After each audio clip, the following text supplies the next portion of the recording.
All right, Russ, we are live, my friend. It's another month. Well, this month we're preparing for something that's happened in May, though, man. You and I usually don't plan ahead, but we've got a pretty big event coming up, Joe. That's right. Yeah. The second part of or the second event of our passive income mastermind will be in Austin, Texas this year. And the first one was so electric. I mean, that's the word that I'm using to describe it, is because people walked out of there just like amped up. They knew that there was people in the room that just raised their lid in areas that maybe they were an expert in one, but they got exposure and then they were brought up a whole nother level. I mean, what would you say differently than that? Electric? Electric, boogie, woogie, woogie. Come on. Exactly.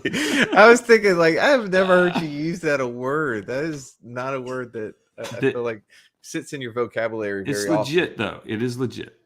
Well, yeah, the passive income retreat is something that we put together after prodding by many, many, many people, right? It's kind of one of those things where it's the labor of love. It's something that you and I didn't need to put together, but we've been asked to share a bunch of the ideas that we've had.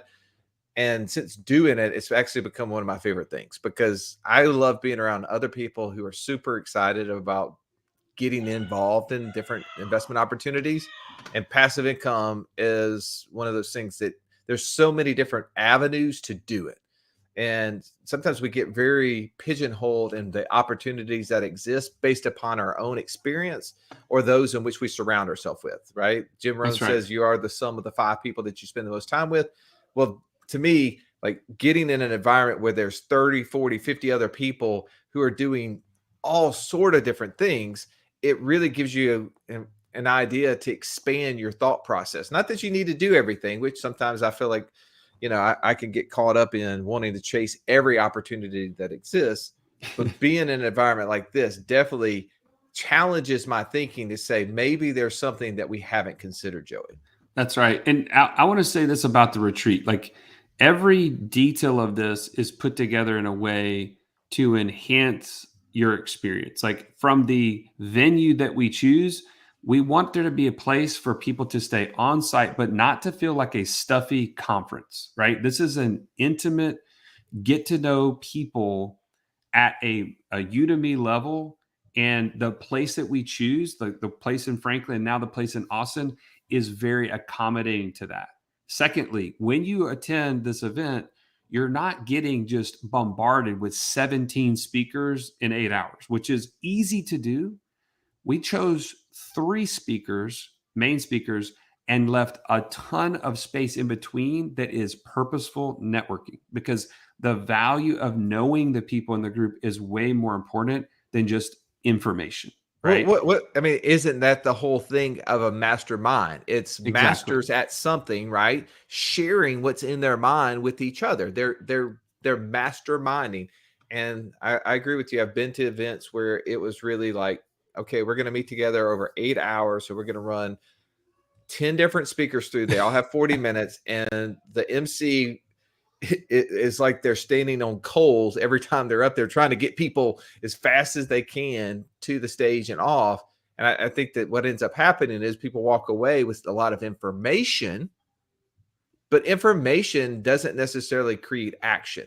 That's right. It is the conversations that you have typically at events that are the most valuable. And so we wanted the information at events to lead to those conversations at the events so that you walk away. So a couple things for this event, Joe. I want to talk about some of the people here because really this is what it's about, right?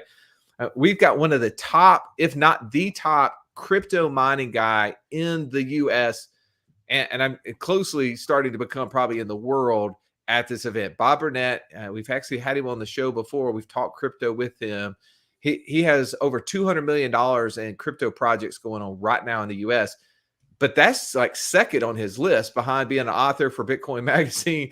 He is actually the man that is behind helping the country of El Salvador turn their currency to Bitcoin. Like that is like, I mean, it's No big if you deal. want, No big yeah, deal. if you want to hear from someone who understands the space, if you've ever wondered why Joey and I are in the crypto mining space, it's because of Bob. Bob's our That's guy. right. We've known Bob now for, I don't know, 5 or 6 years. We've personally been implementing a lot of stuff. So having him come and share some of the insights he has is huge. Who else do we have coming? Well, obviously, we have Mark Podolsky, the number one land flipper in the country. We have his picture's not on here yet, but we have the number one owner financing guru in the country that will be on a panel later on in the second night. Well, when you And say that's Mitch Steven. We had Mitch Steven on our show. Mitch has bought a house like every 3 to 4 days for the last 20 years. Yeah, you heard me say that right. And here's how Mitch does it. He literally has borrowed like $20 million from people, pays them 8%, turns around, buys a property with cash, flips it to someone who comes in, owner finances it from him at 10%. So he's making the difference between 8 and 10. And they must give him at a minimum 10% down. In most situations, that's $12,000 to $20,000. He puts that in his pocket, and then he's got $20 million earning, in essence, 2% spread for him. He's been doing this for 20 years. He's on this panel, Joey. Like, to me, like, to be able to have that sort of insight is crazy. that's right. We have our business mentor, Sharon Srivatsa, who's had multiple exits over the last 5 years, one of which in the billion-dollar range, $3.4 billion. So his strategies on business structuring and exits is unfounded. Like there's nobody that even comes close, in my opinion. We have three basic tenets of this, which includes passive income, infrastructure, and it also covers tax strategies, right? Because all those things play together to get you to 200% of your monthly expenses in passive income. So we have Todd Martis with CPS going to be covering high-level tax strategies that you can implement. Seth Bradley, the passive income attorney, going to be talking about partnerships and building out syndication models and how you can use other people's money to grow your own portfolio. And of course, you've had him on the show, Dave Zook, the master, the real estate, the real asset investor, talking about some of his top behind the scenes passive income strategies that he uses and he has offering for us. So there's so many more people we could talk about, Russ, that are going to be there in person. But this is the collective mindset that is going to be there in the room, and we want to make sure you know how to get there. So if you are interested, if this is something that will help you get to your 200% goal, you need to email us at info@wealthwithoutwallstreet.com and just put in the subject line passive income retreat. When you do that, we will shoot you back the details, links to attend, and also or there's an application process, but in order to get in there. So we want to invite you to take that action. Well, a disclaimer, this is obviously just for accredited investors. There's many of you that are working your way to that process and not a fit yet. That's okay. We're doing these once in the spring, once in the fall. So hopefully by the next opportunity that comes around, you'll have met that criteria. But if you fit that, if you're an accredited investor, you don't feel like you have either the people around you supporting you, helping you get to that 200% level where your expenses are exceeded by passive income by 200%, this may be a retreat that you want to be a part of. Joey, I really love the fact that you've highlighted this to start off with, but let's talk about our passive income that we had for the month of February, because that's really what this specific episode's about. It's about just being open, sharing what we're doing. And we've had some ups and downs. So obviously, every winter, it seems like we have some down months as it pertains to our short-term rental business. Our Wake Up in Birmingham, which is, for those who don't know what short-term rental is, that's our Airbnb, that's our VRBO, that's the business where we rent out to people either on one night all the way up to 30 nights. And the winter months tend to be a little bit lower, Joey. Why are the winter months lower? Well, they're a little colder, and I just noticed that our revenue gets a little colder in the colder months, and then it warms up, which is the good news. Now, what's a cool thing that happened in February, though, that I think will make it a little bit warmer this time next year? Well, one of the things that happened is we've been following, again, you have the information, you gain information, you start applying it, and then you test it to see what else is working. And one of the things that we learned, Joey, through this month of February is that there was some new pricing software out there that we've been kind of looking into for several months. We finally pulled the trigger on it. We decided toward the end of the month to spend, it's not cheap, it's over $200 a month to be able to purchase it. And if you're in our short-term rental course, we're going to be making an update to that so that way you get access to that new information that we had. But we purchased this new pricing software, and immediately, right at the very end of the month, we didn't get a chance to really apply it to February. But what we saw is that we started booking out March, April, May, June through this new pricing software, immediately enhancing all the revenues for those future months. I think that's what you're speaking to, Joey, is that we're seeing that we have new information, some new software that's going to help us increase, I think, our revenue by as much as 15 to 20%. Exactly. Yeah, I get really excited about that. You weren't on this update with Clint recently, but as of the first few days of March, we had already exceeded all of what we had gained in revenue in February. Yeah, we had more on the books for March than we had in the full month. Exactly. 8 days in. So, I mean, we have a great report for next month, but just letting you know, that's the effects of this taking place. Well, so you're looking at the revenue, and it doesn't show all the numbers because we kind of back out cleaning and stuff like that. But the month of February total revenue, including cleaning and everything, was about 70,000. And I looked through and had a conversation with Clint yesterday, Joey. He said he feels like the month of March we're going to be at 90,000, just to give you an idea. So that's amazing. But looking at kind of top line revenue here for Wake Up in Birmingham, taking out cleaning, we had about 45,000 of total income. Expenses just under 40,000. So our net was just right under 6,000 a month, which is better than what we experienced in January. We were really at a break-even point in January, so we got a little cash flow in our pocket. But this is something that I still think, as obviously is seasonal, but the 8 or 9 months during the warm months far exceed our low months that happen in December, January, and February. That's right. Now let's back up a second. We didn't cover the land business. So those of you who know thelandgeek.com, you can do the land business yourself, right? You can go and buy raw land at a discount. They teach you how to buy it at really rock bottom, 25 cents on the dollar type of prices. Turn around and sell it on the retail market through various places like landmodo.com, Facebook, and various other places, Craigslist and otherwise, and turn around and make that purchase on the retail market as a monthly payment back to you. So your owner financing the land back to you, not too dissimilar to what Russ was mentioning Mitch Stephen does with houses. This is just with raw land. And we have chosen to hire a team to do this for us. And that's another thing within our passive income mastermind that you have access to is the Fast Pass to get the done for you model set up for you. Mark Podolsky and his team will do that. This month alone, our land business created over $20,000 in passive income. That's the gross amount. After all expenses paid, we netted $14,045.82. And how much time did you spend working in that business, Russ? Last month? Any month. I don't even know how to get in the dashboard, man. I was trying to share. Somebody was asking me, somebody was saying, "Hey, Russ, how's that done for you? Land business going?" I was like, "It's going amazing." They're like, "Tell me about it." I was like, "It's going amazing." What else do you want to know? It's going amazing. It's like amazing. That's my favorite word, and I'm going to say it now 5 times.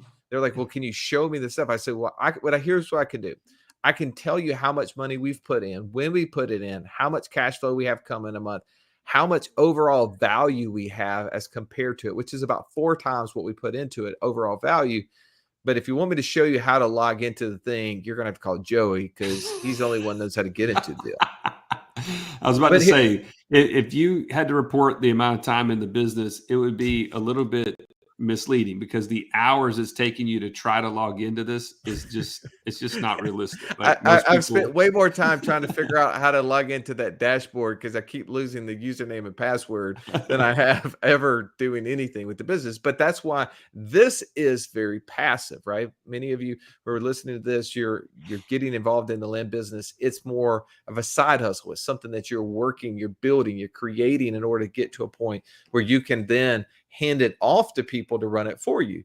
And I that's right. love that. I think that that's an amazing thing. That's what your daughter, Joey. I know that it's happening really in the month of March, but I want to talk about this because I've sat on a few calls as you and your daughter have been selling properties that she bought. And by the way, this is the cool thing. Most people are like, how do you buy land, right? Most of the time you have to email or not email people, you mail people, you try to get them to sell it to you, or you go out and buy properties from people who have already purchased them, who are land sellers like us, and that's called wholesale. But your daughter did something even more unique. Your daughter has created a really interesting way to buy land and then turn around and sell it. Talk a little bit about the land arbitrage model and what Well, she's doing. you going to steal her episode? I mean, we got to have an episode on this.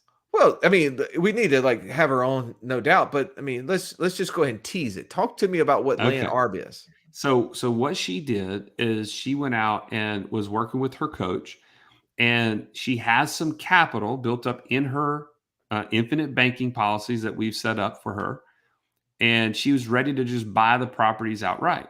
And her coach said, "Well, what about land arbitrage?" She said, "What does that mean?"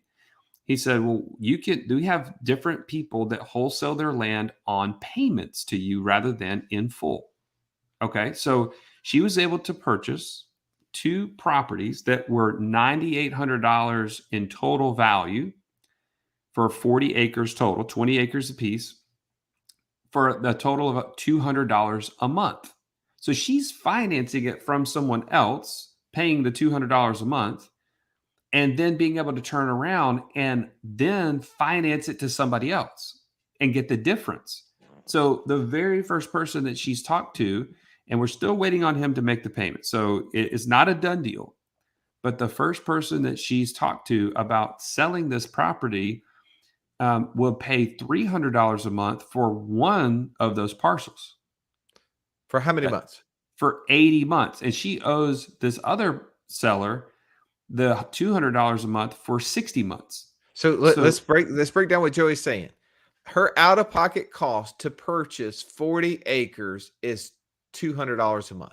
That's right. I think there was She's a turning $100 down payment too. But she's yeah. broken those two things up into two separate parcels, and she's selling them on terms to somebody for $300 a month for half. So she's going to make $100 a month for the next 80 months with nothing in the deal at that point, right? That's right. And then she's going to market the second piece of property, and whatever she gets on it, she gets another $300 a month. That $300 a month goes in her pocket, no expense. That's right. This is like when people say you have to have money in order to make money. That is a straight lie. Exactly. You have to have money is one of four, or in our case, as we went through our podcast on this, one of five things that you can have. You don't have to have them all. Money is one thing that you can have, and she had it. But what her coach gave her is education. He said, right. let me share with you a way to purchase this smartly in a way that you can then not have to put up as much money, because that's really the name of the game. This isn't about being debt free. People get so hung up in what Dave Ramsey teaches, and they want to have everything 100% paid off. And by the way, there's some things you want 100% paid off, but there's some things that it is dumb. In my opinion, it is dumb to pay things off. Like, why would I mean, every month my mortgage company sends me the principal, how much I owe on my house. And then I get this other statement in the mail that tells me how much I owe on the equity line on the house. And then I got another line of credit that tells me how much I owe on that. And I love the fact if I add all three of them up, they barely equal the value, depending on the day of the week, right? Exactly. I'm perfectly satisfied, right? Like, here's the thing. at the end of the day, if they want my house, I'll just take all the little furnishings and I'll move to the next place, because it ain't about that. I got the cash flow, and I know I got $0 in this house doing zero. I got it all out there creating cash flow. So your daughter is learning a strategy at 15 that most people don't know at 50. 100%. And it gets me fired up, to be honest. Our passive income mastermind is all about seeking that 200% number. And one of the things that is behind that for me is the ability to hand down the knowledge to my girls that they can create the financial freedom for their family and exceed their dad by 20 years. Right? That is the power of being in a group like this mastermind, is exposure, resources, connections, people that we can all kind of learn together, and then collectively be able to hand that down to the next generation and those beyond. That's the freedom of my time I want to be able to spend with her and with my other daughters. And so anyway, that's what's behind it for me. You're teaching her how to be a good investor. That's right.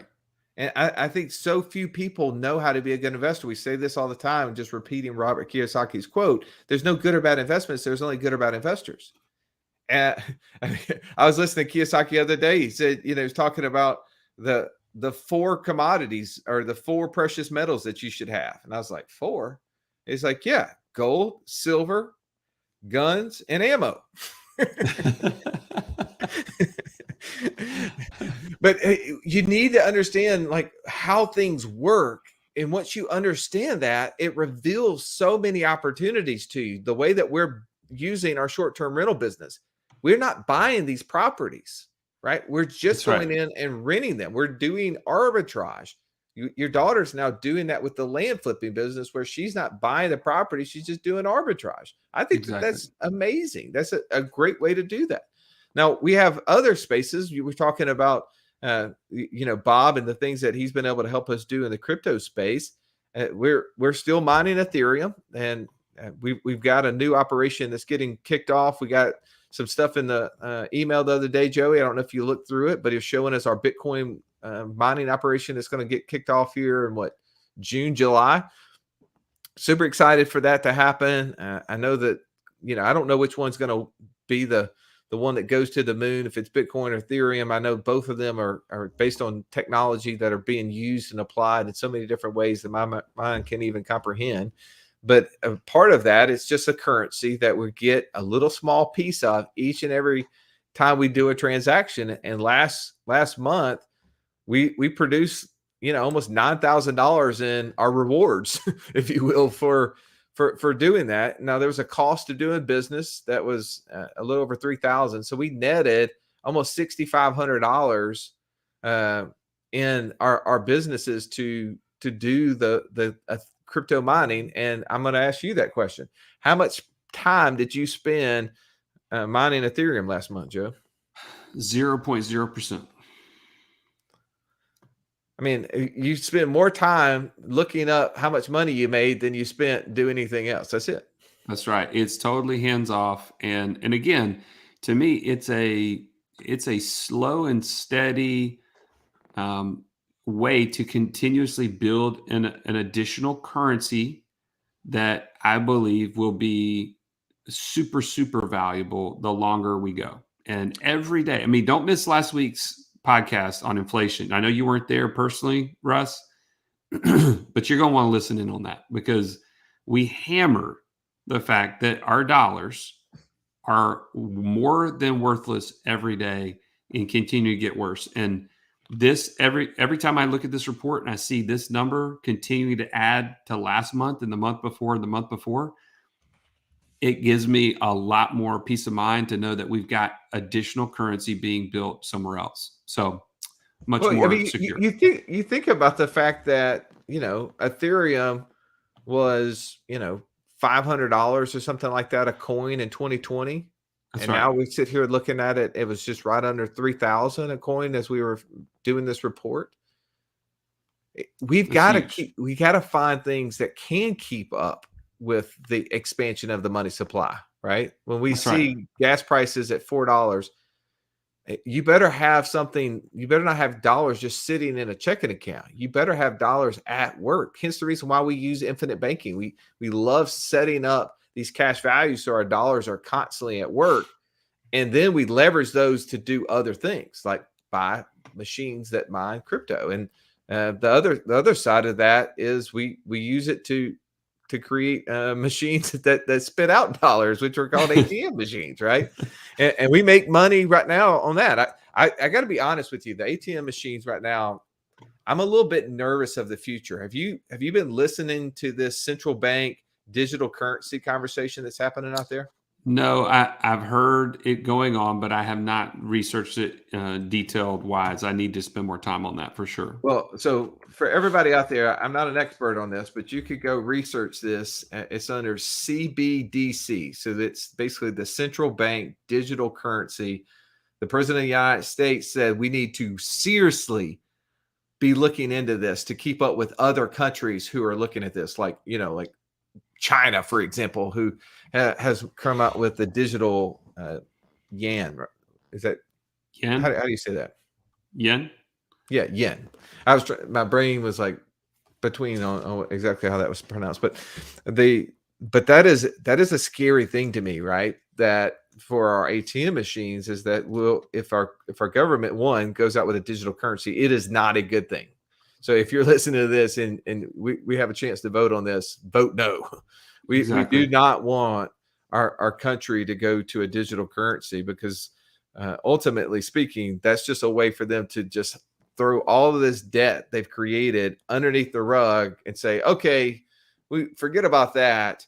Now we'll just have this digital currency. And how does that play out? Well, yesterday when I went to this little car show and the guy valeted my car and I came back and I gave him a $20 bill. I can't give him a $20 bill anymore. Digital currency means I have to actually give him money that's digital. So that means that money's tracked from that point forward. So Hmm. there's no money underneath the table. Well, in some regards, that may be good for our country. And they can say, oh, well, we don't want trafficking of drugs, trafficking of people, whatever it may be. We got to track that stuff. So you'd be like, oh, I'm all for that. We don't, I don't want, illegal things happening. But at the same time, you no longer can get people to come do odd jobs for you without them having to then say, well, I mean, if you pay me this way, you need to pay me 25% more because I've got to pay taxes on it now. That eliminates all the little bitty jobs that happens. Not to mention the really scary stuff, Joey, about this stuff Yeah. is that they say, you know what, Joey, I heard you were one of those guys who don't like to wear masks on airplanes. And be honest, we want everybody else to be maskers. And so we're just not going to let you want to spend this money at this grocery store. Nah, that just doesn't meet our social crediting system. Yeah. I didn't want to go down the deep hole there, but I will tell you there is not a chance I would allow my currency to be tied to the government's decisions of how I should have access or not to. But And but the whole that's a point, scary thing. the reason I bring this up though is the value of Ethereum and Bitcoin is that they are decentralized, right? That's right. There is no single person in charge. I love that. I know that there's crypto ATM machines, and maybe if for whatever reason our fiat currency is taken away, I hope it's not. If it does, hopefully we can like tweak it and take our ATM machines in order to move them to Bitcoin or Ethereum or some other sort of crypto that's not the CBDC's version. That's right. So, but to your point, our ATM machine did produce the 2184 this month, just like they did last month and the month before. They're just solid. They're just consistent. And this is kind of an interesting thing to me. We spent dollars one time to purchase these. We got a immediate bonus depreciation on that to reduce our tax burden. And then we get to consistently get a fee off of that every single month in equal to the same amount. Now, the people that are going to those ATMs to get the dollars out could be paying an increasing fee based on inflation, but it won't affect So it could actually increase Our return. our return. Did That's you think right. about that? I had thought about that, but yeah, we need to like message our guy about that and say, hey, by the way, are you guys increasing your fees to account for many things? I mean, obviously the rent that we could potentially pay in the future where these ATM machines are stored could go up. I think all of that stuff is like Contracted locked. in. Yeah, Yeah. I think we're locked in there. But to be honest, the people who don't have those locked in or are renewing it, they're going to have to increase their fee. So if I go to an ATM over here and it's $2, and I go to one over here, it's $4, I'm going to be like, oh, well, I'm going to try to go to this $2 one. But if the $2 one increases to $4, I'm just going to be like, well, that's just what's happening. I have no other option. And if All right. everybody ends up raising their prices, like we win if we have a locked in already contractual rent price. That's right. I guarantee you those guys are thinking about it. These are smart people. All right. So there's a lot of other things on this list, but I want to talk about, as we're wrapping up here, something I want to share. I've spent a lot of money over the last year and a half with attorneys learning better ways to organize my finances, to structure things so that I can pass it down. And I haven't even had a chance to share this with you. So I thought I'd do this live. You good with this?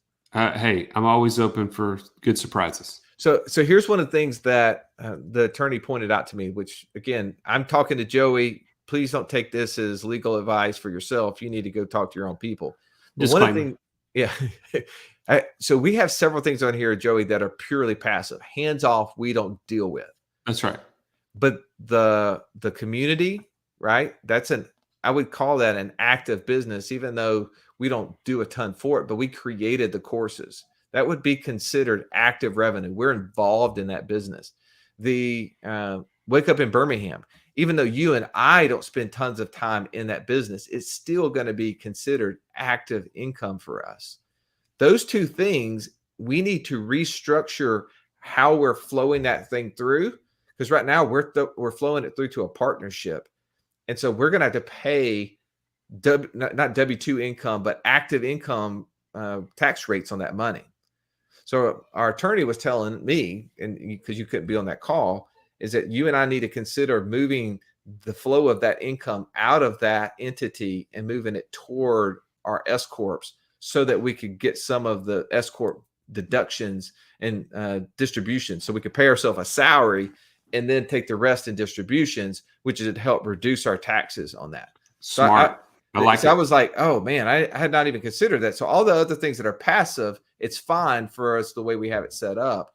But for that's one of the things. So that's just you and me talking. But I feel like, anytime I'm learning something, I want to share it with you as you're listening, because you may not have all these things right now, but you ought to always consider, one, how you protect things. But secondly, how do you avoid paying tax on stuff? Because at the end of the day, it's how much you have left over. This is why, Joey, in our passive income mastermind, we one of the 3 pillars is on tax strategies, because we have to find ways to keep more of the dollars that we have. That's right. So just to wrap things up real quick, if you're not viewing this live on Facebook or YouTube with us, or even watching it after the fact, the total amount of revenue we brought in from all businesses, that's land, short-term rentals, Ethereum miners, ATMs, multifamily syndication, a long-term rental, the RV that we rent out, our community space, the private note fund, stackcandles.com. Go check that out. And our 100 unicorns, which is on life support as we speak, is 100,408.27.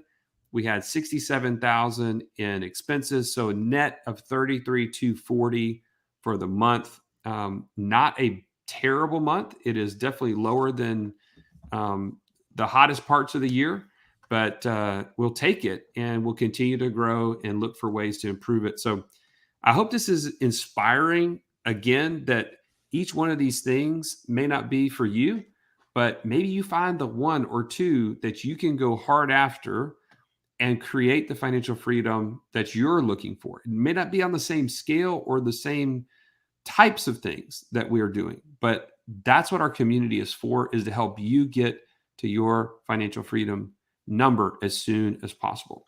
Yeah. Again, if you want to take part and apply to come to the mastermind that we're going to have in Austin in May, just email us at info@wealthwithoutwallstreet.com, put in the subject line passive income retreat, and we'll have our assistant send you the details to see if that'd be a good fit for you. As always, thank you for listening to this report. And if you found value, please like it, share it, review us so other people can find it.